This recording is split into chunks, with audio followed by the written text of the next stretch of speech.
Continuando com o estudo do livro da Carta de Paulo aos Romanos, hoje vou meditar no capítulo 2, mas antes vou fazer uma oração. Senhor Deus, novamente estou aqui diante da Tua Palavra, no capítulo 2, que o Senhor me dê sabedoria, que eu possa entender esse capítulo, que eu possa falar a respeito dele, Pai. É o que eu te peço em nome de Jesus. Amém. Então, nós vimos no capítulo anterior que Paulo ele faz uma exortação, ele mostra, que o mundo, a humanidade estava mergulhada no pecado.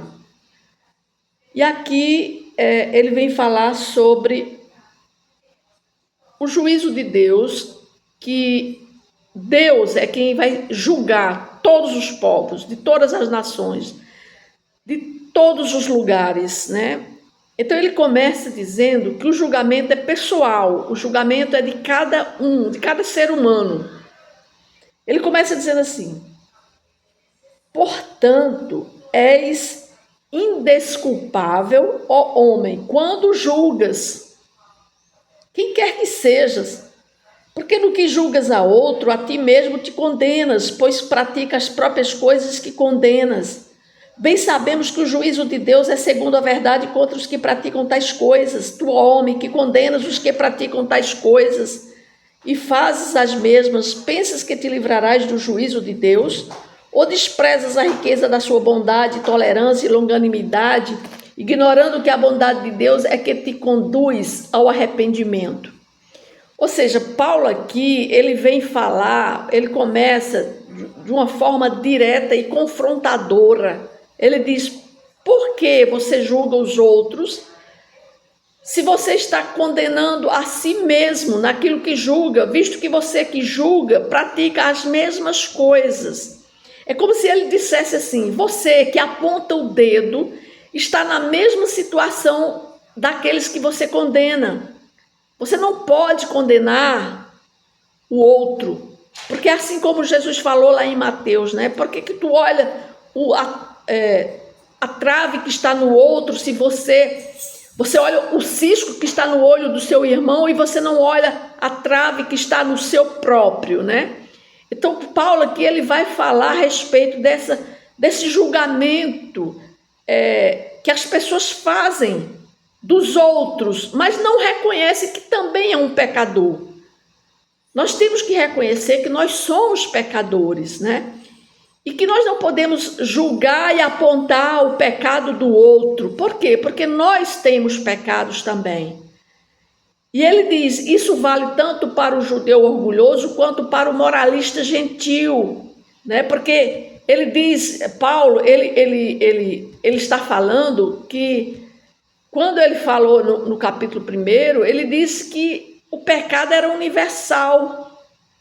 Então, a própria projeção dos pecados nos outros, ele está falando aqui que muitos projetam o pecado no outro, mas a miopia espiritual e a falsa segurança são armadilhas perigosas, porque quando julgamos os outros e ignoramos as nossas falhas, estamos desprezando a bondade de Deus, que deveria nos levar ao arrependimento e não ao orgulho. Muitas pessoas olham o pecado do outro, mas não olham o seu próprio pecado. Isso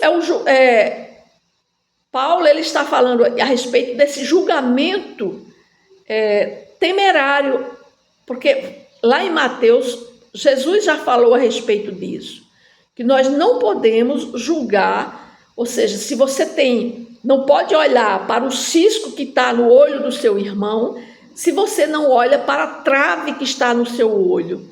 Então, nós temos que reconhecermos que somos pecadores para podermos, primeiro, reconhecer o nosso pecado, para poder falar do pecado do outro. Era isso que ele estava falando aqui, quando ele fala a respeito desse julgamento. Porque o julgamento de Deus, ele não será influenciado por aparência, por status, por nacionalidade. Ou seja, Deus retribuirá a cada um conforme o seu procedimento. É o que nós vamos ver aqui. Isso não significa que Isso não significa salvação pelas obras, mas que obras evidenciam o verdadeiro estado no coração. Aqueles que, perseverando em fazer o bem, buscam glória, honra e imortalidade, receberão vida eterna. Já aqueles que são egoístas, que rejeitam a verdade e seguem a injustiça, enfrentarão o quê? Enfrentarão ira e indignação. É isso que Paulo estava falando aqui, né? A respeito do... Quando ele diz aqui no versículo 6, que retribuirá a cada um segundo o seu procedimento, a vida eterna aos que, perseverando em fazer o bem, procuram glória, honra e incorruptibilidade. Mas ira e indignação aos facciosos que desobedecem à verdade e obedecem à injustiça. Tribulação e angústia virão sobre a alma de qualquer homem que faz o mal, ao judeu primeiro e também ao grego. Glória, porém, e honra e paz a todo aquele que pratica o bem, ao judeu primeiro e também ao grego, porque para com Deus não há acepção de pessoas. Paulo está dizendo que o julgamento vai vir para todos, independentemente de nacionalidade, seja judeu, seja grego, seja judeu, seja gentil, ou seja, aqui ele diz que em Deus não há parcialidade, porque tanto judeus como gentios serão julgados da mesma forma, do mesmo padrão, sem privilégios ou exceções, né? Então, o que Deus está falando aqui a respeito é que nós não podemos estarmos julgando os outros, né? Versículo 12 diz assim: assim, pois, todos os que pecaram sem lei, também sem lei perecerão, e todos os que com a lei pecaram, mediante a lei, serão julgados. Porque os simples ouvidores da lei não são justos diante de Deus, mas os que praticam a lei hão de ser justificados. Quando, pois, os gentios que não têm lei procedem por natureza de conformidade com a lei, não tendo lei, servem eles de lei para si mesmos. Estes mostram a norma da lei gravada no seu coração, testemunhando-lhes também a consciência e os seus pensamentos, mutuamente acusando-se ou defendendo-se no dia em que Deus, por meio de Cristo Jesus, julgar os segredos dos homens de conformidade com o meu evangelho. Ou seja, Paulo aqui, ele estabelece aqui um princípio justo. Todos serão julgados conforme a luz que receberam. Que luz é essa? A luz do evangelho. Todos conhecem o evangelho, né? Os gentios que não tinham a lei escrita serão julgados segundo a revelação natural e a lei da consciência. Os judeus que receberam a lei serão julgados por ela. O simples fato de ouvir, né? O simples fato de ouvir ou conhecer a lei não torna ninguém justo. É preciso obedecê-la. O apóstolo aqui menciona que até mesmo os gentios, ao praticar o que a lei ordena, demonstram que as exigências da lei estão gravadas em seus corações e sua consciência ora os acusa, ora os defende. Isso revela que Deus implantou em todo ser humano um senso moral, uma noção básica do certo e do errado, né? A consciência, ela funciona como um tribunal interno, julgando as intenções e ações das pessoas. Então, nós temos essa consciência, nós temos que saber o certo e o errado. Para isso, nós temos que conhecer a palavra de Deus. Ou seja, aqui Paulo diz que esse julgamento ocorrerá no dia em que Deus, por meio do seu Filho, Jesus Cristo, vier julgar os segredos dos homens, né? Nenhuma intenção ou pensamento oculto escapará do olhar do Senhor. É isso que ele está dizendo. Então, as pessoas, elas têm noção, na sua consciência, do certo e do errado. Especialmente aqueles que conhecem a palavra de Deus, que já foi instruído pela palavra de Deus.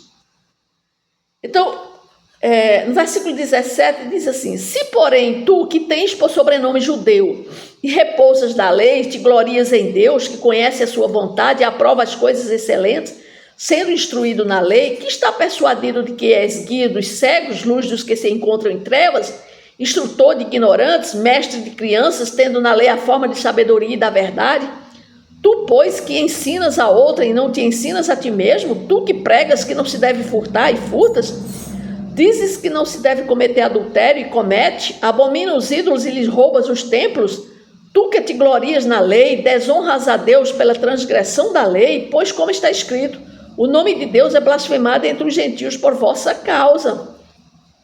Ou seja, aqui, a partir desse versículo 17, o que é que nós vamos ver?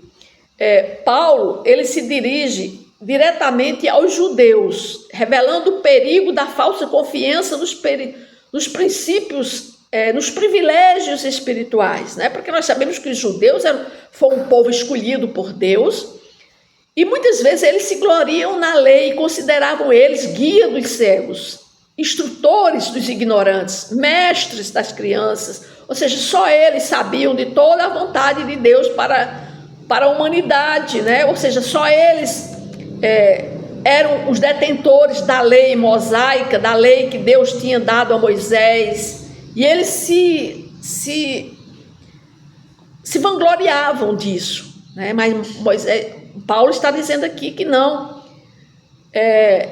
Ele diz assim: você que ensina os outros não ensina a si mesmo. Ou seja, eles pregavam contra o furto, mas furtavam. Condenavam o adultério, mas cometiam adultério. Abominavam ídolos, mas roubavam templos, faziam ídolos. Ou seja, era uma hipocrisia, né? Essa hipocrisia estava longe de glorificar a Deus. Eles levavam os gentios a blasfemar o nome de Deus, do Senhor, por causa do mau testemunho dos judeus. E isso significava dizer que eles eram um mau testemunho, né? Então, no versículo 25 diz assim: porque a circuncisão tem valor se praticares a lei. Se és, porém, transgressor da lei, a tua circuncisão já se torna incircuncisa. Se, pois, a incircuncisão observa os preceitos da lei, não será ela, porventura, considerada como circuncisão?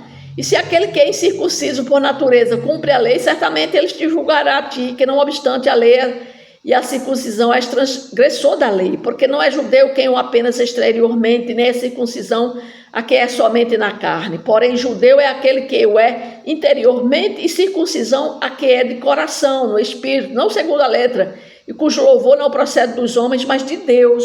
Ou seja, aqui Paulo, ele estava falando, ele vem desconstruir, né, a confiança que os judeus tinham, por exemplo, na circuncisão.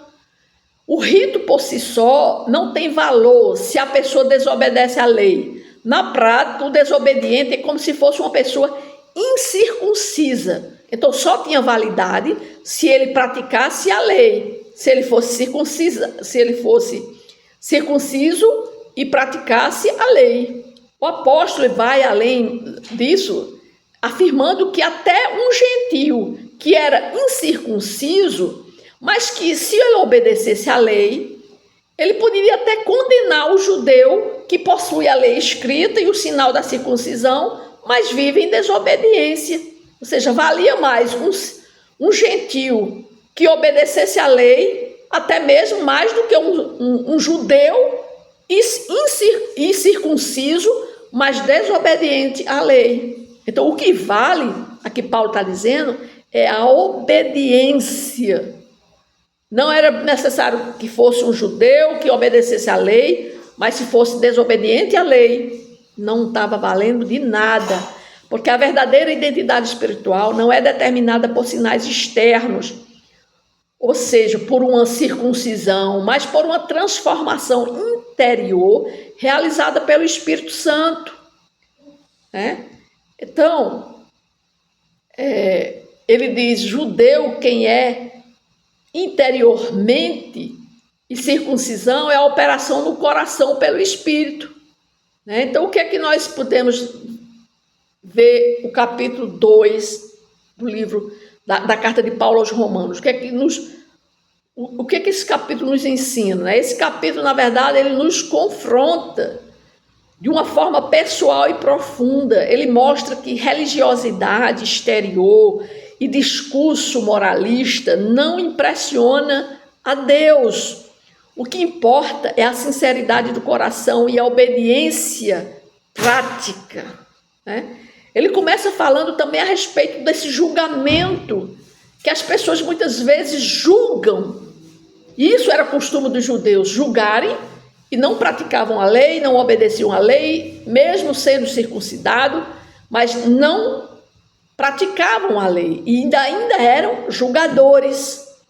Então, julgar os outros não me isenta do próprio pecado. Ou seja, antes de apontar o erro alheio, eu preciso olhar para dentro de mim, buscar arrependimento. Eu tenho que estar arrependido dos meus pecados para poder dizer que outra pessoa está em pecado. Privilégios espirituais geram responsabilidade, não superioridade. Se você é uma pessoa obediente a Deus, também não vai fazer de você uma pessoa melhor do que aquele que não obedece, Ou seja, ter acesso a uma Bíblia, ler a Bíblia, ser um grande conhecedor da Bíblia, frequentar uma igreja, participar de rituais, não me torna melhor do que ninguém. Ao contrário, isso aumenta mais a minha responsabilidade diante de Deus. Mas muitas pessoas querem demonstrar uma religiosidade e mostrar uma santidade, ou seja, uma pessoa, um santarrão, Ou seja, ser melhor do que os outros, por quê? Porque é mais conhecedor da palavra, é mais uma pessoa mais obediente. Isso não é para gerar na pessoa um sentimento de superioridade, não. Ao contrário, a pessoa deve ser humilde, O testemunho, ele conta muito, Porque assim como o mau exemplo dos judeus levava os gentios a blasfemar o nome de Deus, então o meu comportamento pode afastar ou aproximar as pessoas do evangelho. Se eu digo que sou cristão, mas eu não obedeço a palavra de Deus, eu vou estar dando o quê? Um mau testemunho. E eu posso até afastar pessoas do caminho do Senhor. E a gente viu também que o julgamento de Deus é justo e imparcial. Ninguém escapará e nada ficará oculto. Deus vê o que está dentro do coração. Então isso nos mostra que nós precisamos de uma transformação no nosso interior. Cada dia nós temos que sermos melhor. Eu tenho que ser melhor hoje do que fui ontem. E assim sucessivamente. Não basta parecer religioso ou moralmente correto, O que importa é que aconteça em nós ou em mim uma obra real do Espírito Santo no meu coração, para que eu possa me transformar, para que eu possa mudar, ser uma pessoa melhor. É isso que o capítulo 2 da carta de Paulo aos Romanos nos mostrou. Amém?